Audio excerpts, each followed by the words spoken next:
Hello and welcome, Employment Law Show. Good to be back with you. John Scholes, your host, and alongside Lior Samfiru, co-founding partner, Samfiru, Tumarkin, LLP, the most positively reviewed employment law firm in this land, whether you're in Ontario or BC or Alberta, practicing and stressing otherwise about your job, anything to do with employment, whether it's a severance question, a COVID-19 question, a vaccine question, all hot topics as of late. We'll cover all of that and so much more in the show today. In fact, 5 things you need to know if you're returning to work from working from home. Boo-hoo. You got to go back, and we'll cover you in that regard as well. Reaching out anytime, 1-855-821-5900, help@employmentlawyer.ca. And I did kind of mention COVID off the top. COVIDrights.ca is another great website. Little questionnaire for you there. And again, more information for you. But we always start off with the week that was. That is how we roll. My friend, how are you? I'm doing great, John. Beautiful. Always exciting to be back here. And if you haven't seen the show before, this may well be the most important half hour of TV you'll watch today, maybe this weekend. And the reason for that is we talk about what matters. We talk about your job security, your rights in the workplace. And those rights have always been there, but they have never been as important or more important than they are right now. We're dealing with this pandemic. There's been no one whose job has not been impacted in some way. I'm getting a lot of questions about that, and I'm going to try to answer some of those common questions that I get to try to inform and educate you about your workplace rights. Remember, just because we're in a pandemic doesn't mean that employment laws have taken a hiatus. No, they're here, they protect you, and it's important that everyone understand and know what your rights are. And as an example, let me talk, John, about this thing that probably has kept me busier than ever over the past few weeks. I've been getting call after call dealing with this issue of mandatory vaccines. And, you know, a common scenario that I've been getting literally hundreds of times is, well, my employer has drawn this line in the sand. I have to be vaccinated by a certain date. And if I'm not, then I lose my job. What do I do? What are my rights? I've been getting this exact question countless times. So we need to talk about that. Okay, we hear employers of all sizes and all locations across Canada implementing mandatory vaccine policies. So the main question, of course, is it legal? Well, John, I've said this in other interviews, you may have seen me, is in most cases, an employer cannot legally impose a mandatory vaccine policy unless there's a government mandate that says, employer, you must do this. So unless the government comes in and says the employer must implement a mandatory vaccine policy, it is arguably a human rights violation for an employer to impose such a policy, to let someone go if they're not been vaccinated. Now, John, this has nothing to do with whether the vaccine is good or not good, right. Has no opinion about vaccination whatsoever. The law is neutral. The law doesn't care about people's opinion. The law does its thing. And the reality is, for most people, it may well be illegal if you're forced to vaccinate. That said, that this is what I really want you to understand is, despite the fact that a mandatory vaccine policy may be illegal, there is no way to physically stop your employer from letting you go. If your employer ultimately decides to let you go because you have not been vaccinated, you can't stop that. Now, because it's illegal, there'll be consequences after the fact. There may be damages that have to be paid. Certainly, severance is going to have to be paid. But there's no way to actually stop the employer from doing that. So for many employees, you ultimately have to make the decision. What is better? Am I better off getting the vaccine and keeping my job? Or am I better off not getting the vaccine, losing my job, and then pursuing compensation and damages they may be owed to me? I've already been speaking with hundreds of people that have chosen not to be vaccinated and to pursue damages. That is their right. The law says they're entitled to do that. Same with you. If you need help in that situation, you contact me. I will certainly help you. If you work for an average employer, I understand that. What if you're under a federally regulated employer? You're in telecommunications like this, or a railroad, or a bank? I mean, does that change the equation at all? So for most federally regulated employees, people that work in a bank, telecommunications, as you've said, no, there is no legal mandate to get a vaccine. Now, for some people working for the federal government, for example, you work for the government or for a crown corporation, or if you work in transportation, airline, marine, railway, yes, the federal government has said that there will be, not yet in place, but there will be a mandatory vaccine mandate. That has not been put into place. If and when that comes into place, employers in those sectors, the government and transportation, may be able to enforce vaccines. It has not yet happened. So if you're still at that point, if you fall under that banner and you're steadfast in believing I'm still not getting the vaccine and your employer lets you go, is there a severance difference than the previous scenario? So severance is still severance, which means you could be owed up to 24 months pay just on the severance part. Beyond that, there could be other damages available to individuals. There could be human rights damages as well. But certainly severance is something to remember. I've heard employers say, well, if you don't get vaccinated, I'm going to let you go for cause. Right. I'm not going to pay you any severance. Frankly, nonsense. No way can that be legal or possible. Severance will have to be paid. And remember, I've said this on this show for years. Severance is not a week per year of service or 2 weeks per year of service. It's substantially more than that, and it can be up to 24 months pay. Again, reaching out anytime, 1-855-821-5900. In the last couple, we do a radio show, by the way, employmentlawyer.ca, if you want to find a show near you in a province that you can listen to. In the last couple weeks, it was always, Lior, what do I do? Exactly that. I don't want to take the vaccine. What's the recourse? Now, in the last couple of weeks, we've heard, I don't want to take the test. These people who don't want to vaccinate, it's their choice. Now they're stepping it up and they're saying, I don't want the test either. What can you do to me? So unlike with the mandatory vaccine, which I said could be a human rights violation, implementing mandatory testing, I don't believe is a human rights violation. I don't think it breaches any laws. But still, for those employees that ultimately will be let go, because they've refused to undergo regular COVID tests, even in those situations, those employees would be entitled to severance, again, up to 24 months pay, unless, of course, there's a government mandate that says otherwise. But yes, ultimately, if you lose your job, you're going to be owed severance. There's no legal way to let you go because of COVID vaccine-related or COVID test-related issue without having to pay you severance. Again, more COVID-19 knowledge for you anytime, covidrights.ca or employmentlawyer.ca. That is the website, as I mentioned, to find a radio show near you. What we do weekly on the radio show, have for 9+ years now. We get a lot of phone calls, talk to a lot of interesting people, have questions that you may have as well. So we like to play those calls back and talk about them. First call from the radio show is coming up now. My wife works for Big Pharma. She's been with the current company she's with now for 7 years, but she was 8 years with the previous company. Her current company approached her. Now they're talking about a severance of about 7 months' pay. She's $165,000 a year, and she's 64 years of age. What does she do? What was her job title? She's a senior sales executive. This certainly is a very common question that I'm getting. And one of the key factors here, one of the key pieces of information that we got from this caller was the fact that his wife had some previous years of service with the previous company. That company was sold, and then she continued working with a new company. Well, why is that important? It's important because if you work for a company, that company gets sold, you continue working, that new company in most cases inherits that service. And why is that important? If the company inherits the service, later on, if they let you go, they have to pay you based on your total years of service. So this lady, even though she only worked for the new company for, I guess it's 7 years, she had 8 years with the previous company. So unless my math is wrong, she's a 15-year employee. 15-year employee, you get severance as a 15-year employee, not as a 7-year employee. So that difference is going to be massive. Now, we know she was offered 7 months' pay. I could tell you exactly right now in a second how much she's actually owed, but let me show you how much she's owed. We have our handy-dandy severance calculator tool that's available at pocketemploymentlawyer.ca. So let's go there and let's plug that information and let's actually visually see how much she's owed. So we know this person is a senior sales executive, 15 years of service, as I've just said, 64 years of age. She was offered 7 months. You can see right there on the screen what she's actually owed is up to 20 months' pay. Now, John, with her compensation level, that's going to be over $150,000 difference. That's the difference between what she was offered, the severance she was offered, and the severance that she's owed. Now, this is a common situation. You may not necessarily be owed an extra $150,000, but chances are you are owed an extra $20,000, $30,000, $50,000.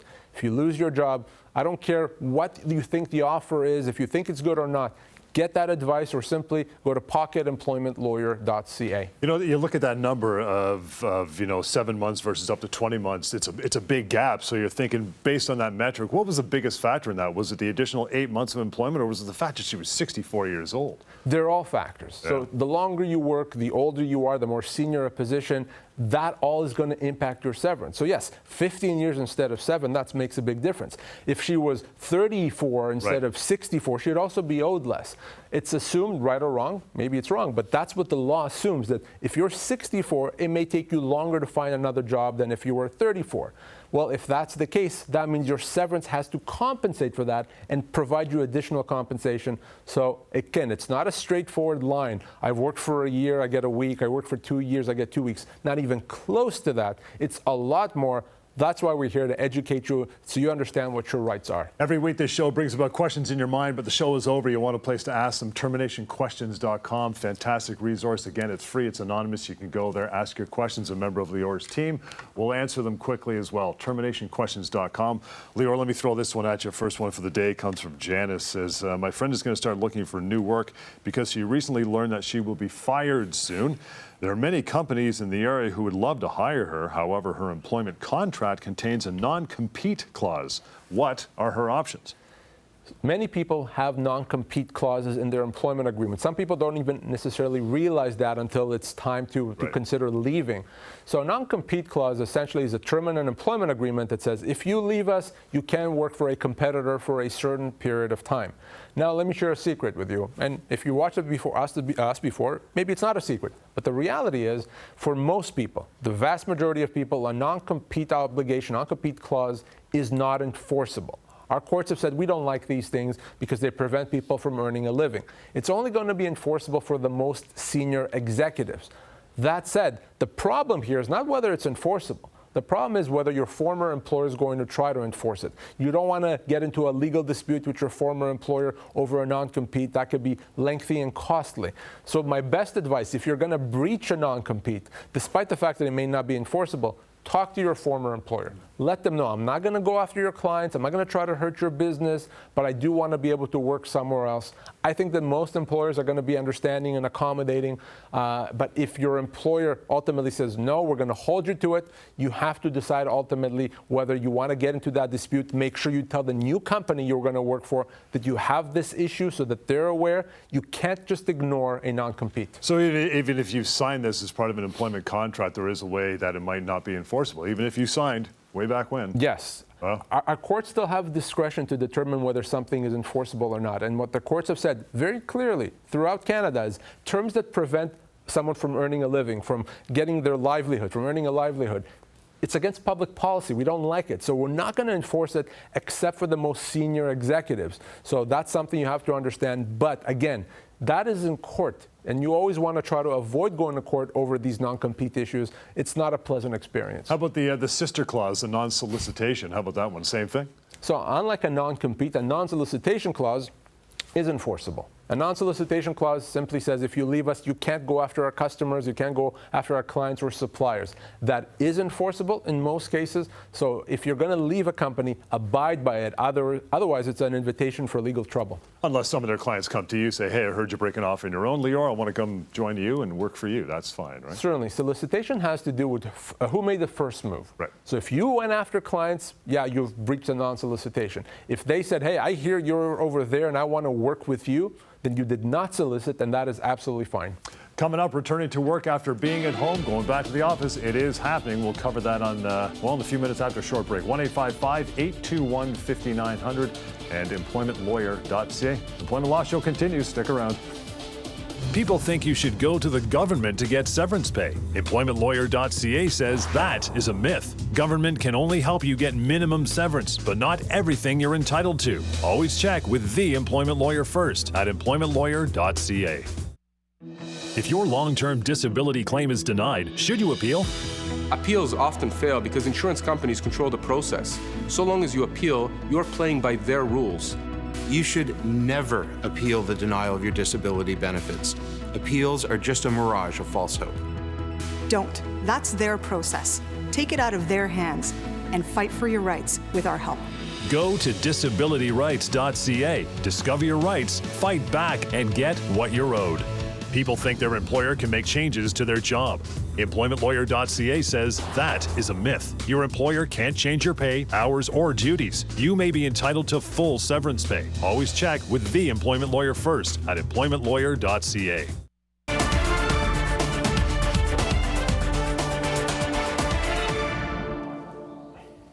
All right, welcome back. Employment Law Show. John Scholes, Lior Samfiru, co-founding partner, Samfiru, Tumarkin, LLP. You want to reach out anytime, 1-855-821-5900, help@employmentlawyer.ca.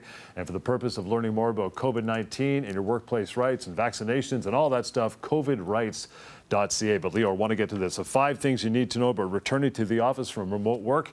When this thing all went down, COVID-19, the pandemic, a lot of people said, oh, putting the for sale sign, I'm moving up to Tuktoyaktuk and I can do it remotely. And then all of a sudden they get a, guess what? You're coming back to work. And they're going to have to, for the most part. Some are happy, some aren't so happy. So I want to get through some of these broad strokes and get you to expand on them. Number 1, your employer can ask you to return to the office or workplace, right? So a lot of people have been working throughout COVID from home remotely and been doing it successfully and quite efficiently, and they've adapted to it. They've changed their life to fit that new reality. So for many people, the idea of having to go back physically to the office, not to mention we're still in a pandemic, that idea may not be an attractive one. But again, we have to focus on what the law says. And ultimately, the law does allow an employer to go back to pre-COVID arrangements. So if pre-COVID, you were working in the office Monday to Friday, 9 to 5. And since COVID, you've been working at home. Your employer actually does have the right to say to you, I want to go back to Monday to Friday in the office every single day. And there's not much that you can do about that. Now, of course, if you were working remotely even pre-COVID, your employer can't say, well, now we're going to have you go back to the office, because that was never a term of your employment. But just like an employee can't change terms of employment, an employer can't either. And the reality is that, yes, your employer can require you to go back to work, even though you're worried, even though you're still dealing with a pandemic, you may be feeling unsafe. Now, you can get a doctor's note if there's a medical reason. If there's a family reason, you can get some information about that. Your employer does have to accommodate any family obligations that you have. But short of that, yes, you do have to go back to work. Right, so barring those 2 examples, if you still say, no, I don't want to do it, can that be seen as a resignation by your employer? Yes, and that's the second point, and that is, if your employer says, okay, I need you to be back to work, going back to pre-COVID arrangements, then yes, if you don't do it, that could be considered a resignation. Now, keep in mind, your employer still has the obligation to keep you safe. Probably one of the most important obligations that the employer has, which means the employer has to take all measures stipulated by public health. Masking, social distancing, everything. If there's a vaccine mandate that the government has implemented, they have to follow that as well. If your employer is not doing that, then you don't have to go back to work. But if your employer is doing what it's supposed to in terms of keeping you safe, if you don't go back to work, my concern for you then is that may be considered a resignation. That means you lose your job. That means you're not going to be getting severance, and you're not qualified for EI at that point. So if you're not sure if you have to go back to work, if you're not sure if you have options, please, before you tell your employer that you're not doing that, give me a call. This is a quick list of 5 things you should really know about going back to work if your employer says it's time to come back to the office. And number 3, you knew we weren't going to get through this without going back to vaccines, and that is your employer can't force you to get vaccinated before going back to the office. I'll make the point here very clearly, John. If you ask me personally, I'm in favor of vaccines. Yep. That's fine, but that really doesn't matter. What matters is what the law says. And as the law currently stands, your employer still cannot mandate you to get vaccinated.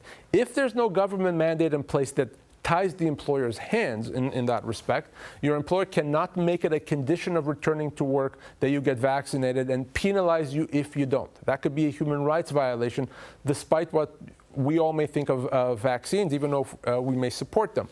So if you're in that situation and your employer doesn't allow you to come back to work because you're not vaccinated, as I said, human rights violation, you would also be owed severance. We really need to speak in that situation. But be very careful if you're an employer from just deciding that you're going to mandate vaccines. You may well end up with significant liability. Okay, number 4 is this. You don't have to accept major changes to your job when you go back. I'm wondering how, like, that threshold, is it like completely different location, or, hey, this is a different chair than when I left? I mean, how far does it go? Well, you know, it's more of an art than a science. Bottom line is your employer cannot make significant changes to terms of employment. So you can't be called back to work and get paid 20% less. You can't be called back to work and work evenings instead of days. You can't come back to work and, you know, relocated 200 kilometers away. Absolutely not. Now, some minor changes, sure, an employer can make. If you used to work 9 to 5 and now you're working 8:30 to 4:30, that's something that the employer can do. But you still have a right to the terms of your employment that you had pre-COVID. So if your employer wants you to go back to work, what's expected is you're going to go back to work based on the same terms. Your compensation is going to be the same, your commission, your benefits, your hours of work, and your responsibilities. Those should be the same. If they're not, that's when we talk about constructive dismissal. If your employer is going to change the terms, you may have the right to treat that change as a termination of your employment and pursue severance. Again, that's a constructive dismissal. If you find yourself in that situation, you really want to contact me as soon as possible. And the fifth and final point on this one, the one that's been, well, this has affected literally thousands of people across the country in COVID, that is, you don't have to wait around on a temporary layoff at home waiting to get called back, right? Yes. So the last point about going back to work is that, yes, your employer actually does have to take you back to work. They can't keep you, you're saying is keep you on ice. No. They can't keep you on ice, keep you off work for any lengthy period of time. In fact, an employer doesn't have a right to put you on a temporary layoff at all for even any period of time. So you may already, even now, before you hear from your employer, may have the ability to treat the layoff as a termination.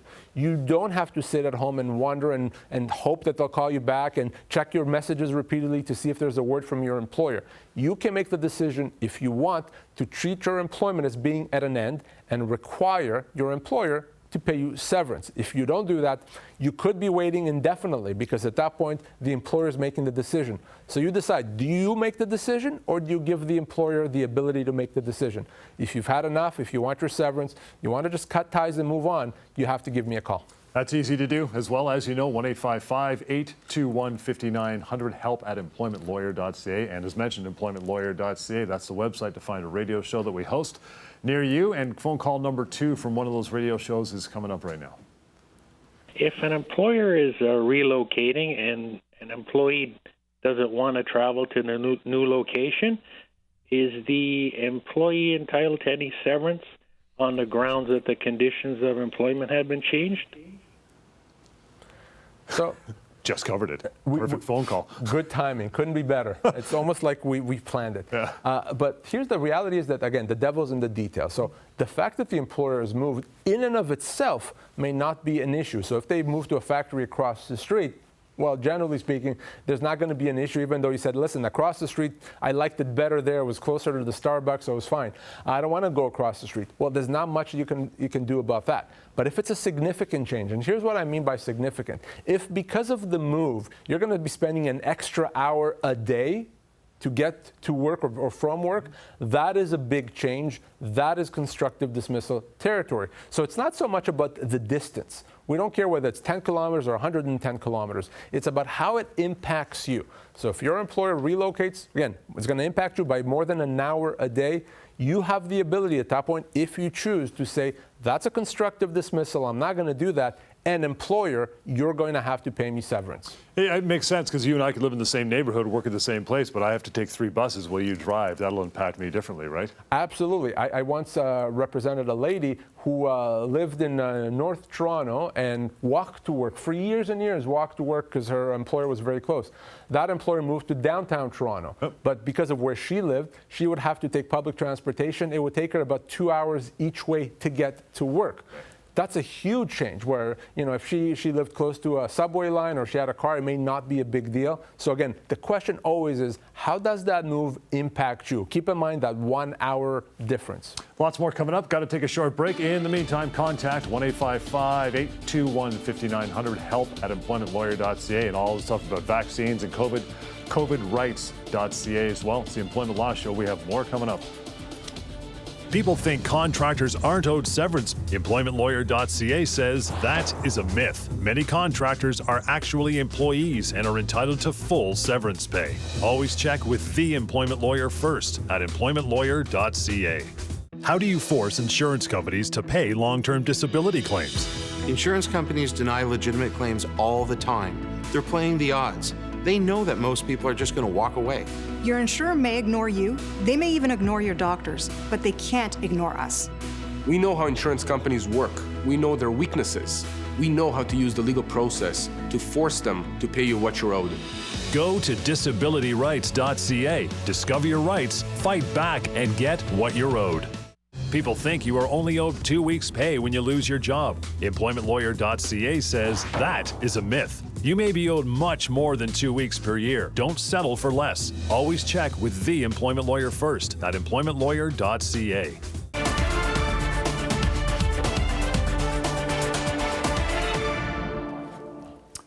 All right, thanks for joining us or sticking around. Appreciate it. Employment Law Show. John Scholes, Lior Samfiru, employmentlawyer.ca to find a radio station on the AM band where you can listen to our show. Have been for years. We take the phone calls. We play them back here. We talk about them. Phone call number 3 is coming up. I was asked to form a professional corporation. In that contract, though, I have given a non-compete clause. I'm being told when I have to work, where I have to work, and my compensation is based as a percentage of my production. Am I actually really an employee? Well, John, this is such a common situation. Yep. There's really nothing unique about this. I assure you there's hundreds of people watching us right now who are in a similar boat, that they believe or thought they may be independent contractors, but are in fact misclassified, and the law considers them to be an employee. Now, this person whose call we just played, I don't know that he could be more of an employee if he tried. He has a non-compete. By the way, non-compete makes you an employee almost always, okay, right off the bat. You know, the company tells him what to do. He doesn't get paid a fixed amount. He's been working for the company for a while. The company determines how much he gets paid. All those factors point to him being an employee, so he is an employee. So what does that mean for him? Well, number one, it means that if he's let go, he's owed severance because he's an employee. Yep. It also means that the company may owe him vacation pay and overtime pay and holiday pay. Same with you. By the way, if you want to know if you've been misclassified, other than calling me, which you can always do, we've talked before about pocketemploymentlawyer.ca. Over there, we have a tool that allows you to find out if you're an employee or an independent contractor. Free, anonymous, easy to use, so check it out. Chances are you've been misclassified. TerminationQuestions.com. We mentioned that resource before. It's free. It's anonymous. A place for you to ask questions. I'll slide one in here in the last couple minutes of the show. Lior from Costas says, I was fired for cause from my sales job after shoving a coworker who had been mocking my accent and culture for the past 3 years. My manager, who ignored my many complaints over the years, refuses to give me 2 weeks' pay in severance. Well.